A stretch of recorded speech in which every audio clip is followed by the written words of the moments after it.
Member সাহেব বসে আছেন, আপনি তো সবসময় উপরহায় শুয়ে থাকার কথা। ধুর মিয়া, আর কতদিন উপরে শুয়ে থাকবো? রিলিজ দিবেন কবে সেই কথা কন। আপনার ক্ষত এখনো ঠিক মতো শুকায়নি। শরীরের যে কন্ডিশন দেখলাম, আরো বেশ কয়েকদিন হাসপাতাল থাকা লাগবে। এলে কি করছেন? এটি থাকতে থাকতে তো আমার দম বন্ধ হয়ে আসছে। আমরা হলাম পলিটিশিয়ান লোক, এটি বসে থাকলে আমাকে তো চলবি। বিপদ হচ্ছে বসে থাকাই লাগবে, অত তাড়াহুড়ো করলে চলবি? তাড়াতাড়ি সুস্থ হতে গেলে ভালো ট্রিটমেন্ট নেওয়া লাগবে, তাছাড়া ভালো হওয়া সম্ভব না। এক হিসেবে ডাক্তারের কাছে থাকাই ভালো, এদিকে আমার জামিনের মেয়াদও শেষ। কি মেম্বার সাহেব, তাইকে বিড়বিড় করে কি করছেন? কি আর করবো, সবই আমার কপালের দোষ। এমন জায়গায় চাকু মারছে, না বাড়ছি বসবে না বাড়ছি শুবে। আর মানেলেন ভাই মানেলেন, যে ট্রিটমেন্ট দিছি তাড়াতাড়ি সুস্থ হয়ে যাবেন। আচ্ছা মেম্বার সাহেব, কালকে দেখলাম পুলিশ আসছে, তা মামলা করছেন নাকি? কি মনে করেন খালি মামলা করার জন্যই পুলিশ আসবি? তাছাড়া কি পুলিশ আসে পারবি না? শোনেন ডাক্তার সাহেব, আমাদের গ্রাম আমি নিজে হ্যান্ডেল করি, ওই রকম 2-4টা পুলিশ আমাদের কাছে থাকে, তাই দেখতে আসছিল।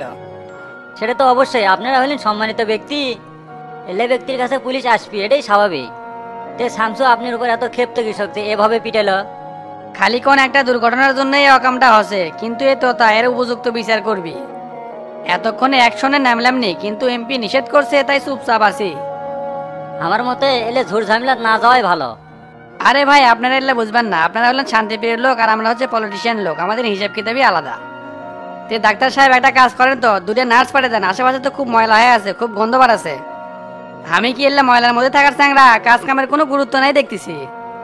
আচ্ছা ভাই, আপনি চুপ থাকেন, তা এখনই পাঠাচ্ছি।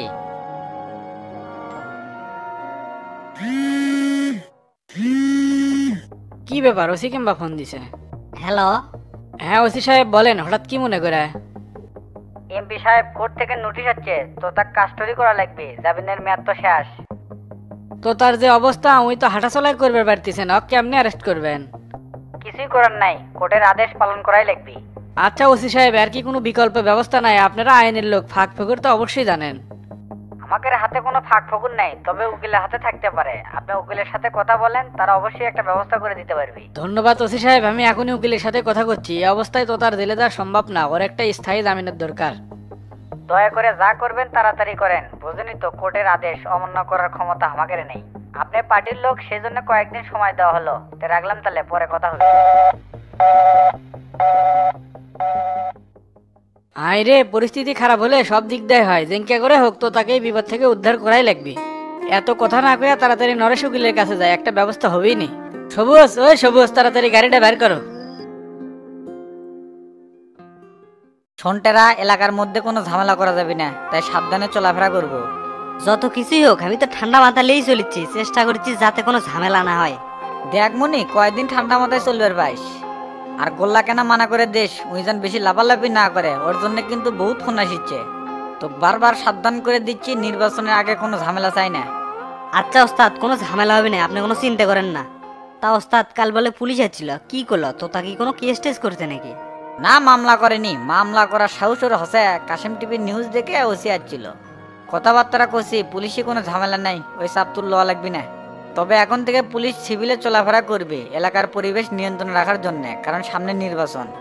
আমাকে বারবার কয়ে গেছে, আপনি যেন কোনো ঝামেলার মধ্যে জড়ায়েন না, নির্বাচনের মাঠ কিন্তু খারাপ হয়ে যাবে।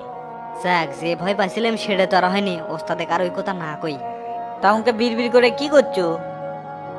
না কিছু না, কালামানিক ভাই ভোরে উঠে চলে গেল, তো ঠিক মতো পৌঁছলো নাকি সেটা ভাবিচ্ছি। মানিকে একটা ফোন দিত, শুনে তো কি করে। আচ্ছা ওস্তাদ, আমি বাইরে থেকে কল দিচ্ছি। আপনাদের কনফারেন্স রুমে ডাকার কারণ, আমি সকাল 9টায় অফিসে এসে দেখি অধিকাংশ লোকই সময় মতো অফিসে আসেনি। সময় মতো অফিসে আসেন না, বেতন কিন্তু সময় মতোই নেন। আপনারা কি মনে করছেন অফিসে মালিক পক্ষ উপস্থিত থাকে না বলে আপনারা যা ইচ্ছে তাই করবেন? ভুলে যাবেন না, আমাদের চোখ দুইটা হলেও প্রত্যেকটি কোম্পানির ওপরেই কিন্তু আমাদের নজর থাকে। আমরা কিন্তু বগুড়া বস থেকে দুবারের ব্যবসা চালাই, আর এটা তো সামান্য সাবার, যেটি আমরা একসময় রাজত্ব করে গেছি। সময় মতো অফিসে না আসলে অফিস কিন্তু চলবি না, আর অফিস ঠিকঠাক মতো না চললে আপনাদের পকেটেও কিন্তু বেতন ঢুকবি না। So be careful, time maintain করা কিন্তু প্রত্যেকটি মানুষের জন্যই জরুরি। আপনারা যদি আমাকে ফাঁকি দিতে চান, তাহলে সেই ফাঁকি কিন্তু আপনারা নিজেরাই পড়বেন। So mind it. Next time থেকে কেউ যদি টাইম মেনটেন না করে, তাইলে কিন্তু তার চাকরি নট হয়ে যাবে, এটা কিন্তু আমি ম্যানেজারকে বলে যাবো। এক্সকিউজ মি, আমার একটা জরুরি ফোন আসছে, কথা বলে আসি। মানিক ভাই কুটি আপনি পৌঁছে গেছেন নাকি? সেই কখন আসছি, আসে তো মিটিং করতেছি। তুই কোনটি? আমি তো সকালে ইউনিয়ন পরিষদে যাচ্ছি, সচিবের সাথে বলে ওস্তাদের মিটিং আছে। তে মানিক ভাই আসবেন কখন? আরে পাগল, আসলামই একটু আগে। কোম্পানি ঠিকঠাক মতো তদারকি না করলে লোকেরা কামে ফাঁকি দেয়। ওস্তাদের হাতে সময় নেই তো এলে দেখার, সবকিছু আমার আর তোরই দেখা লাগবে। কথাটা আপনি ঠিকই কছেন, জনগণের সেবা করবে গেলে নিজের কোনো কাজকাম ঠিক মতো করা যায় না। ওস্তাদের যত ব্যবসা বাণিজ্য আছে আপনার আর আমারই দেখা লাগবে, কারণ ওস্তাদ তো আমাকে নিজের মতো করেই দেখে। শোনে, এক এলাকায় কিন্তু অনেক শত্রু। ওস্তাদকে একা থেকে কোনো গানতে যাবো না, তুই পাশে থাকলে আমি না ভরসা পাই। হ ভাই, আমার জীবন থাকতে ওস্তাদের কোনো ক্ষতি হবার দম না। ধন্যবাদ টেরা, আজকাল তোর মতো বিশ্বস্ত চেংরা পাওয়াই মুশকিল। অনেকেই আছে সিটার বাটপার, খালি ভালোর ভ্যাস ধরে থাকে। ওস্তাদে কোষ তেমন কোনো সমস্যা নাই, আমি কাল পরশু আসতেছি ইনশাল্লাহ। ঠিক আছে ওস্তাদের কমনি, তাহলে রাখলাম ভাই।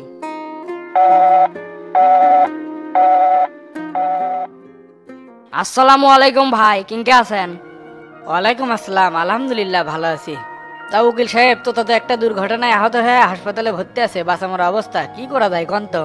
কি করছেন ভাই? তো তার আবার কি হয়েছে? অত এদিকে জামিনের মেয়াদও শেষ।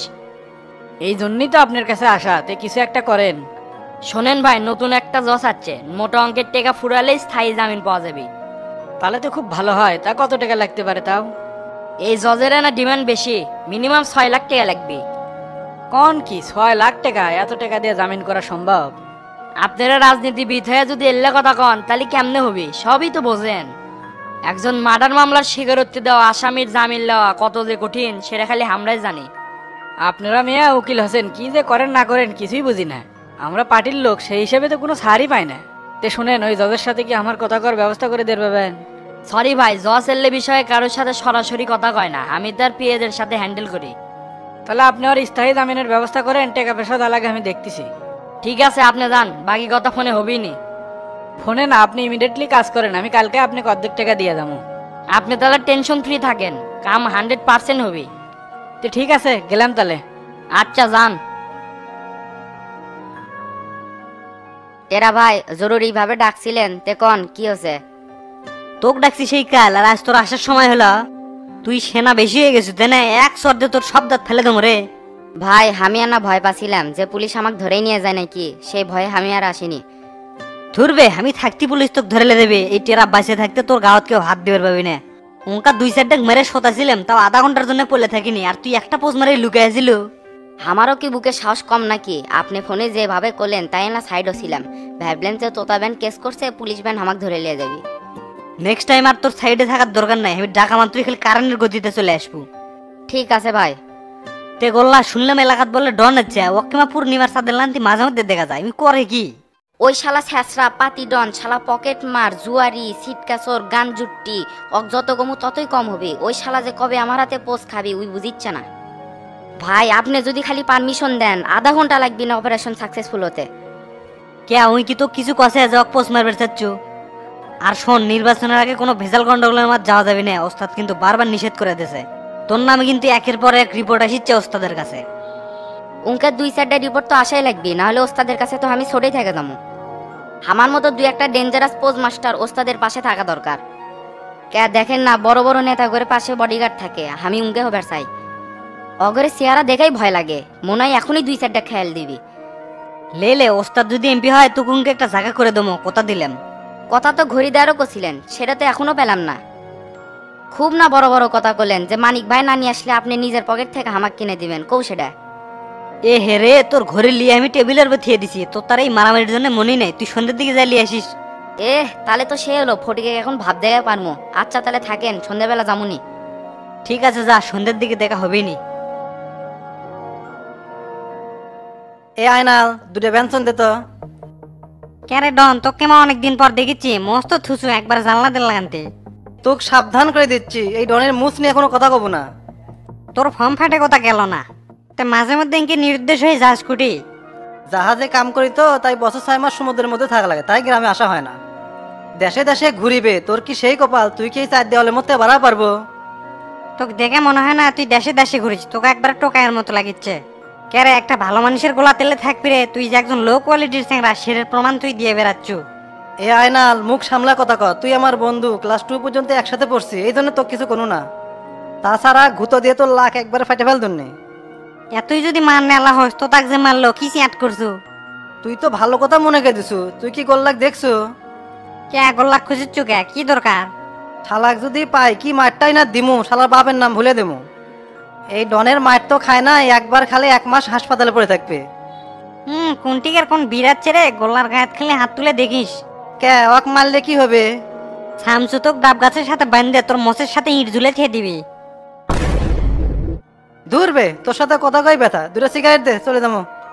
এই ডনের ক্ষমতা সম্পর্কে জানলে হুম্মত করে এই কথা কলুন না।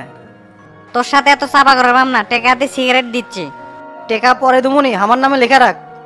টেকা না দিয়ে যেন আবার পলাশ নে। এত কথা না কে তাড়াতাড়ি সিগারেট দে, আমার মাথা কিন্তু ঘুরিচ্ছে। আচ্ছা দিচ্ছি।